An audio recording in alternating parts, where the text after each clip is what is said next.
Hello जी, कैसे हैं आप सब। आप सभी को नमस्ते और होप आप सब अच्छे होंगे। Welcome to my channel Poonam Sharma family vlogs. और आज का व्लॉग है 2 दिन का व्लॉग जो मैं आपको शॉर्ट में दिखाऊंगी। और शुरुआत करी आज के दिन की मैंने पूजा पाठ से, रामचरितमानस पढ़ी और भगवान श्री कृष्ण की पूजा करने के बाद मैंने बच्चों को उठाया। आज बच्चों की छुट्टी कराई थी क्योंकि इनको आज कुछ काम नहीं था और दिशिता को आज घर पे पढ़ाई करनी थी। बच्चों की डिमांड थी कि आज घर पे मम्मा वो बना दो थोड़ी सी मट्ठी और मीठी मट्ठी। तो मैंने आज थोड़ा सा आटा गूंद के इनके लिए बना दी थी कि घर पे ही बनाओ चीज़ तो ज़्यादा बच्चों को अच्छी लगती है और मैं बनाती रहती हूँ। तो आज मैंने सोचा कि चलो ये काम भी कर दिया जाए। तो यहाँ एक तरफ मैंने चाशनी बना ली थी ताकि मट्ठियाँ जो हैं थोड़ी नमकीन बन जाएं और थोड़ी सी मीठी। तो काशवी को अच्छी लगती हैं मीठी और बड़ी बेटी को लगती है नमकीन मट्ठी अच्छी। साथ ही मैंने कुछ नमक पारे भी बना लिए थे। तो आज का काम थोड़ा बढ़ गया था तो मैंने साथ साथ ब्रेकफास्ट भी सोच लिया था कि क्या बनाऊंगी। तो यहाँ पे मैं अपनी प्रिपरेशन कर रही थी करारी मट्ठी बनाने की। और आप सोचेंगे कि इतना काम कौन करता है घर में, बाहर से क्यों नहीं ले आते। बट सच मानिए बच्चों के लिए करने में बहुत अच्छा लगता है। बाहर से तो आजकल सभी चीज़ें मिलती हैं, लेकिन जब हम अपने बच्चों के लिए अपने हाथ से कुछ बनाते हैं तो सच में बहुत ही अच्छा लगता है। तो इसलिए मैंने यहाँ पे ये कुछ नमकीन मट्ठियाँ भी उतार ली थी।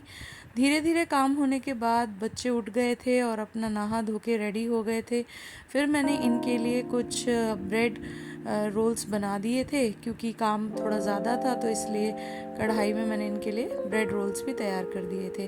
खाने पीने के बाद यहाँ पे कुछ सर्दियों की सफाई हो रही है। तो मैंने अलमीरा साफ़ करी थी और साथ ही कुछ कपड़े वगैरह धोए थे।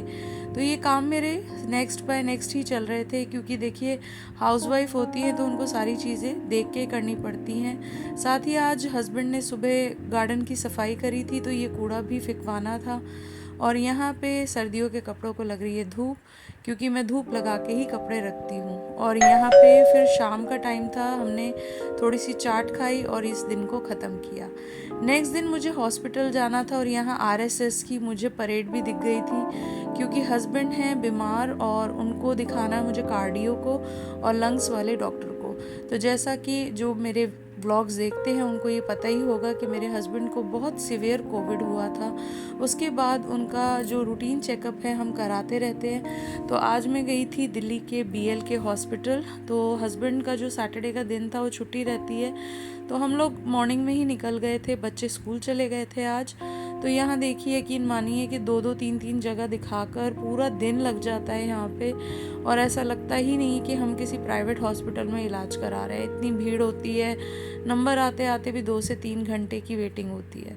फिर डॉक्टर ने इनको पीएफटी लिख दिए थे और कुछ फर्दर टेस्ट लिखे थे।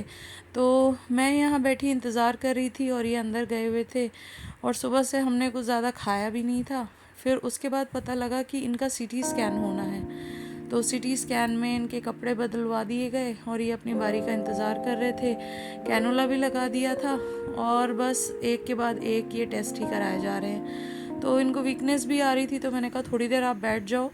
उसके बाद ये अपना टेस्ट करा के आ गए थे और हमें बज गए थे शाम के 6। घर लौटे तो काशवी ने एक गिफ्ट अनरैप करके दिखाया। बोली कि मम्मी ये आपका आया है। तो मैंने स्टोरेज मंगाया था अलमारी में रखने के लिए, तो ये हमने अनपैक किया। उसके बाद ये दिन हमारा ऐसे ही निकल गया, थक गए थे तो फिर मैंने वीडियो शूट नहीं किया।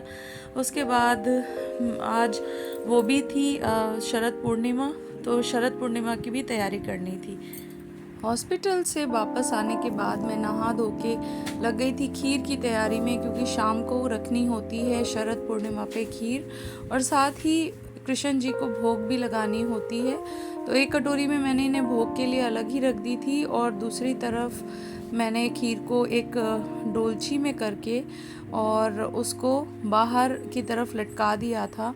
अब थोड़ा बिल्ली और जो भी अदर कीड़े वगैरह होते हैं उनसे भी बचाना पड़ता है खीर को, तो पूरा इसको कवर करके ही रखना पड़ता है। तो मैंने ये थोड़ी सी खीर मतलब कम से कम भी होगी है 1 कटोरा, तो इसको मैंने ना डोलची में लटका दिया था। मुझे और बेस्ट कुछ लगा नहीं और इसको ऊपर से कपड़े से ढक के और एक रबड़ लगा के ताकि इसके अंदर किरणें जा सके।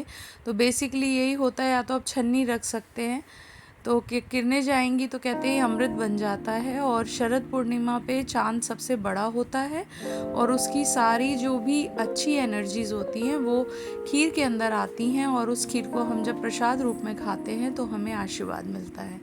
तो ये रहा रात का चांद, जो कि बहुत ही सुंदर लग रहा था पेड़ों के बीच। यहाँ पे मैंने लाला को भी भोग लगा दिया था, क्योंकि कहते हैं कि सबसे बड़े तो श्री कृष्ण भगवान ही हैं। और उसके बाद हमने खाई खीर और दिन को किया समाप्त। अगर आपको मेरा व्लॉग अच्छा लगे तो लाइक, सब्सक्राइब एंड शेयर कीजिए। बाय फॉर नाउ, मिलते हैं नेक्स्ट व्लॉग में।